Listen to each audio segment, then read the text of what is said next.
All right, thanks. So for today's session of the Rhino operating system, or ROS, we're going to jump into the why component. So before we do that, just a very quick refresher on what is the Rhino operating system, what is ROS.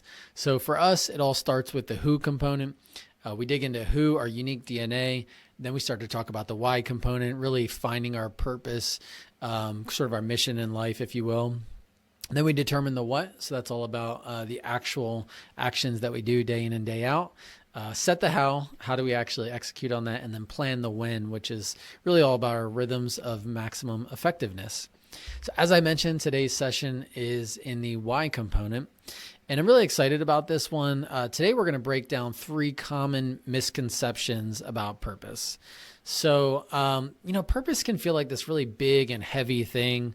Sometimes trying to even figure out like our purpose feels overwhelming. We give up and we just stop trying to figure it out. So I'll admit that I had no idea what my purpose was for most of my life. Many of you have heard my story before, but really just drifting like a rudderless boat. Really with no direction, no actual target to where I was going.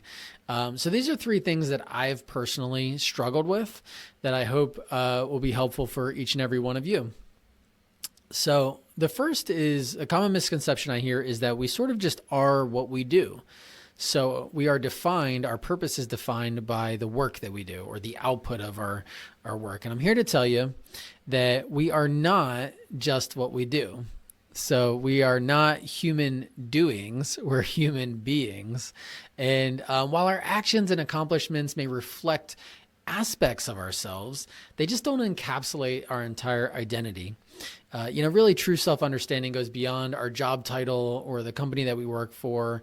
It really involves our deeply held core values, our beliefs, our aspirations, recognizing that, the essence of who we are really transcends just what we do. So very common misconception is that we are what we do. Again, I'm here to tell you, we are not just what we do. Similarly, a common misconception that I hear all the time is that we are our past. So, that we are defined by our past. For me, this was definitely a part of my story, a part of my history, particularly for those of us that have had situations in our past that have felt like very defining characteristics or very defining moments. I'm here to tell you that we are not our past. Our past does shape us. So I want to give the appropriate amount of weight to our past and to our stories. But that's not really, it doesn't define our purpose. Our past is only backwards looking. It's not forward looking. Sure, it will shape our perspectives, our attitudes, our behaviors, but it's not the entirety of who we are. It's not our identity. It's not our purpose. And so I think we want to acknowledge the impact of our history and of our past, but not allow it to define our future, define our purpose in life. So that's, again, something that just I've heard and had a common misconception around and heard from others as well. Again, I believe that we're not our past, even though our pasts obviously do define us. The third is that I hear this common misconception all the time is that we don't change or that we are static beings. Well, again, I'm here to tell you that we are dynamic beings. We are not static beings. We're constantly changing. It's really interesting. Human beings have this inherently dynamic nature. Even our individual cells are changing all the time. The average age of a cell in our body is something like 30 days. So we have entirely new cells in our body every 30 days. Some as quickly as, a minute, some, maybe years, but the average is 30 days. So we're constantly changing as beings. And we're not bound to remain in like a fixed nature, a fixed state. Really what we want to do is we want to embrace the capacity to evolve over time. It opens the door to new possibilities, new opportunities for personal and professional development as we say, okay, well, I am a dynamic being. I'm constantly changing. I'm constantly learning. I know that that's true of my unique situation. I think of myself as a continuous learner. And that helps us just to not get stuck in the status quo. So again, I believe we're not static beings. We are really dynamic. So just a quick recap of the three common misconceptions and what I believe to actually be the truth. The first misconception is that we are what we do. So really what we do is what defines our purpose and the entirety of our being. Again, I'm here to tell you we're not what we do. Even though it's a component of our purpose, it's not the entirety of our purpose. Similarly, that we are our past is a common misconception that I hear. Here to tell you, we are not our past. Again, our past will define a piece of us. Our story is an important piece of us, but it's not the entirety of our story. It's not the entirety of our purpose. And last but not least, I hear again that we are just static beings. Folks say, I never change. I'm always the same. Just not true. We are dynamic beings. We're constantly changing. We change all the time. And I think that's a good thing. Sure, there's aspects that you want to remain kind of core, like your core values, you want those to not change, but most of who we are and what we, how we show up and what our purpose is dynamic. It's changing all the time. So the tool that we use to kind of think through our purpose and to think through how this all connects to it is what we call the core connector. So I really like this tool. It helps me think about how do my roles, the things that I do, and my story, my past, kind of fit together and connect into my core, which really is a component of my purpose. And so I like this because it's a connector between the who component. Our story really defines a bit of our who, defines a bit of our DNA. The why component, which is really the purpose or the middle, and the what component, which is really all about what we do. These are the roles that we do day in and day out. So I'll just go through this for me. For example, if you're just looking at my roles, I fill a bunch of roles. So visionary or CEO here at Burgo, podcast host of the Real Returns podcast.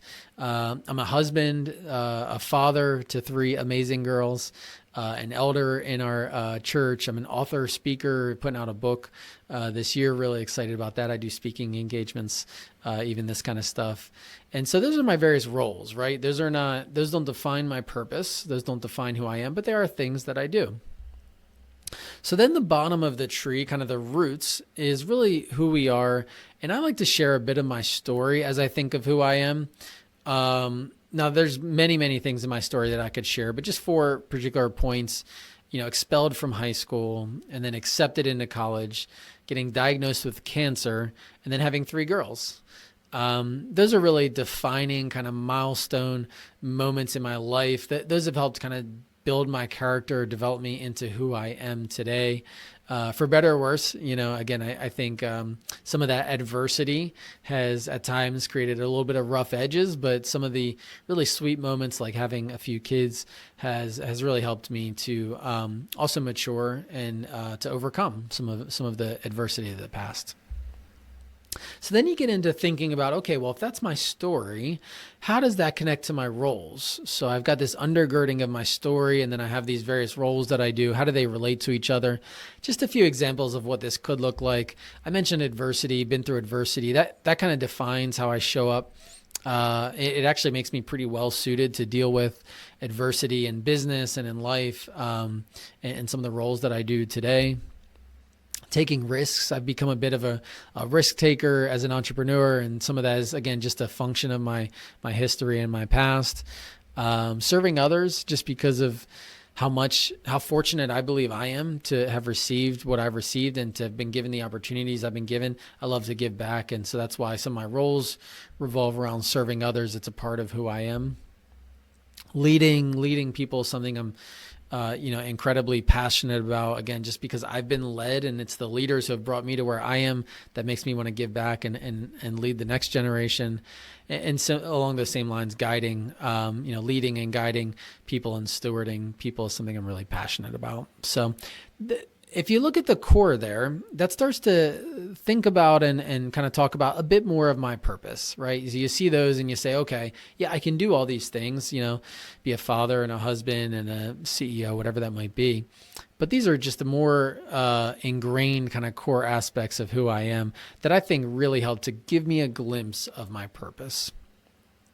So let's just kind of go through a quick recap, and then I'll give you some action items, and we'll be all wrapped up. So just a recap of the the 3 common misconceptions, and specifically, what do I believe the truth to be? Well, the misconceptions are we are what we do, we are our past, and we are static beings. So again, I believe the truth to be that we are not just what we do, we are not just defined by our past, and we are not just static beings. I think those are common misconceptions that I hear and that I personally have dealt with through the years. And so, as I look to kind of send you all out with maybe an action item or two, here are a few things that I've done that I think could be helpful for each of you. The first is schedule a clarity break or a silent retreat. You really have to take some intentional time to sit back and reflect, maybe do some journaling, some meditation, to think about this for yourself. Now, you could do that with just a pen and a piece of paper, but you could also take what we call the My Core Connector tool. So that's kind of my second item that I might recommend, is completing the My Core Connector tool. It's something that I found to be really helpful, just to helping me think through the specifics here and connecting some of that history of the past to some of the roles that we do today, and then looking a little bit deeper at what might the core be that connects those. And then last but not least, talk it over with a loved one. Share any takeaways that you might have from reflecting, meditating, thinking about these things, and just talk it over with a spouse or a friend, an accountability partner, or another loved one. I've found that getting feedback from others is a way in which I grow personally. So asking them for feedback is something I would definitely recommend. All right, so that's it for today's ROS session on the core connector, which is really a component of the Y component. Hopefully that was helpful for you all. Be happy to answer any questions that you might have.